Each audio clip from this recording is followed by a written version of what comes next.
ধরুন আপনি মোবাইলে ইউটিউব দেখতেছেন অথবা গেম খেলতেছেন। ঠিক সেই সময় একটা ফোন আসলো। ফোন আসার সাথে, সাথে আপনার মোবাইলের নেটওয়ার্ক চলে গেল। এ ধরনের সমস্যা যদি আপনার হয়ে থাকে অথবা এই ধরনের সমস্যা যদি আপনি পড়ে থাকেন, তাহলে আজকের ভিডিওটা আপনার জন্য। কিভাবে সমাধান করবেন চলুন দেখিয়ে দিচ্ছি, শিখিয়ে দিচ্ছি।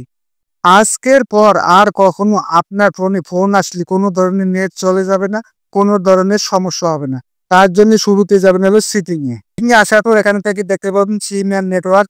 আপনি যে সিম দিয়ে নেট চালাতে চান সেই সিমটাকে সিলেক্ট করে নেবেন। আমি ১ নাম্বার সিমটা সিলেক্ট করে নিলাম। এরকম একটা ইন্টারফেস আসবে। একটু নিচের দিকে আসবেন। আসলে দেখতে পাবেন অ্যাক্সেস পয়েন্ট নেম করবেন। তারপর এরকম একটা ইন্টারফেস আসবে। আসার পর এখানে দেখতে পাচ্ছেন জিপি ইন্টারনেট। এই জিপি ইন্টারনেট অপশনটা ট্যাপ করবেন। তারপর এখানে দেখতে পাবেন সার্ভার। এই সার্ভার অপশনটায় ট্যাপ করবেন। তারপর এগুলোকে সম্পূর্ণগুলোকে কেটে দিবেন। এভাবে কেটে দিবেন। দেওয়ার পর এখানে আপনি লিখবেন www.google.com লিখে এখান থেকে দেখতে পাবেন ওকে বাটনে ওকে করে দিবেন।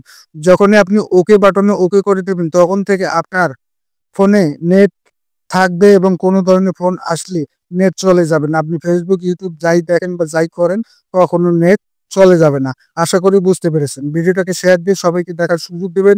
YouTube থেকে দেখে থাকলে YouTube চ্যানেলটাকে সাবস্ক্রাইব করে বেল বাটনটাকে অন করে দিবেন।